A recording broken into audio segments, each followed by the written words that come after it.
ఓ మేక మేక గొర్రె కాదు మేక మాంసం అన్న సెంట్ అన్న ఇష్టం ఆయనకు, సుగంధాలు. సెంట్ పూసుకుని వచ్చారు పొద్దున్నే మసీదుకు. ఒకడు వచ్చి చెప్పాడు, మొహమ్మద్ గారు వీళ్ళు మసీదుకి వచ్చి ఇలా అని చెప్పి ఇలా వంగుతూ ఉంటే మాకు ఆగట్లేదండి, మేము అల్లాని చూడాలా వీళ్ళని చూడాలా అన్నాడు. ఈయన అన్నాడు, మీరు మసీదులోకి రావాకండి అన్నాడు. మీరు మసీదులోకి రావద్దు, ఇంట్లోనే చేసుకోండి అన్నాడు.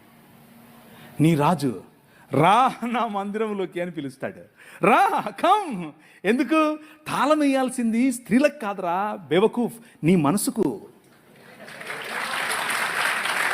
నీకు అర్థమవుతుందా?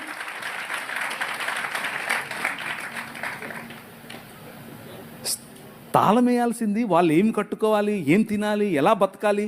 నువ్వెవడు రా నువ్వు చెప్పడానికి? ఎవడు నువ్వు? నీ మైండ్కు లాక్ చేసుకో.